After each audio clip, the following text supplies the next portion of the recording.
देश की वित्त मंत्री निर्मला सीतारमण एक बार फिर इतिहास रचने की तैयारी में हैं। वह लगातार 9वीं बार देश का आम बजट पेश करने जा रही हैं। 1 फरवरी को लोकसभा में पेश होने वाला बजट 2026-27 मोदी सरकार के तीसरे कार्यकाल का तीसरा पूर्ण बजट होगा। इस बार बजट ऐसे समय में आ रहा है जब देश की अनुमानित आर्थिक वृद्धि दर 7.4% है और दुनिया में भू राजनीतिक अनिश्चितता का माहौल बना हुआ है। लेकिन इस बजट की सबसे खास बात यह है कि बजट तैयार करने की कमान पहली बार एक महिला आईएएस अधिकारी के हाथों में है। आइए जानते हैं बजट 2026-27 की टीम में कौन कौन से बड़े अधिकारी शामिल हैं।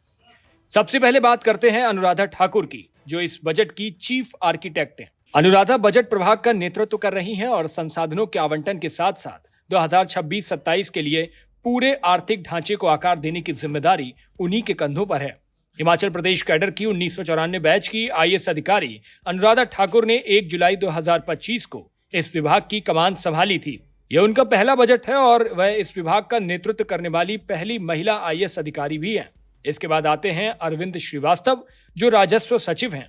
वह बजट भाषण के भाग बी यानी कर प्रस्तावों के लिए जिम्मेदार हैं।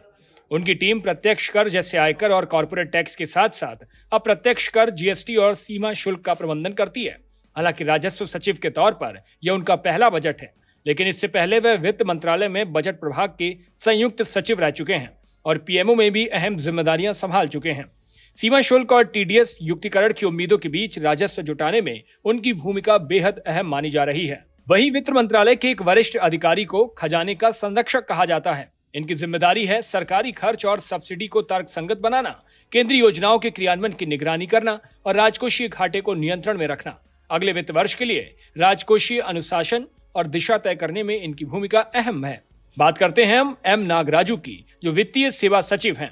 उनका विभाग वित्तीय समावेशन और सामाजिक सुरक्षा योजनाओं को लागू करता है। साथ ही सरकारी बैंकों, बीमा कंपनियों और पेंशन सिस्टम की वित्तीय सेहत पर नजर रखता है। ऋण वृद्धि, डिजिटलीकरण और सामाजिक सुरक्षा से जुड़े सरकार के आर्थिक एजेंडे को आगे बढ़ाने में यह विभाग अहम भूमिका निभाता है। इसके अलावा अरुणेश चावला, जो दीपम सचिव हैं, सरकार की विनिवेश और निजीकरण नीति को संभालते हैं। वह केंद्रीय सार्वजनिक उपक्रमों में हिस्सेदारी बेचकर मिलने वाले गैर कर राजस्व लक्ष्यों को पूरा करने की जिम्मेदारी निभाते हैं। वहीं के मोसेस चालई, जो सार्वजनिक उद्यम विभाग के सचिव हैं, सरकारी कंपनियों के पूंजीगत व्यय, बजटीय आवंटन और परिसंपत्ति मौद्रीकरण की निगरानी करते हैं।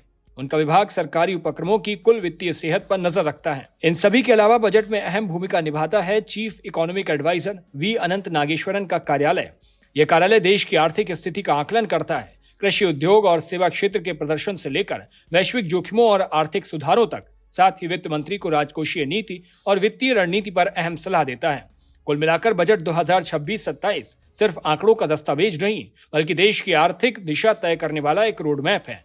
और इस बार इसे तैयार कर रही है अनुभवी नौकरशाहों की एक मजबूत टीम, जिसकी अगुवाई कर रही है एक महिला अधिकारी।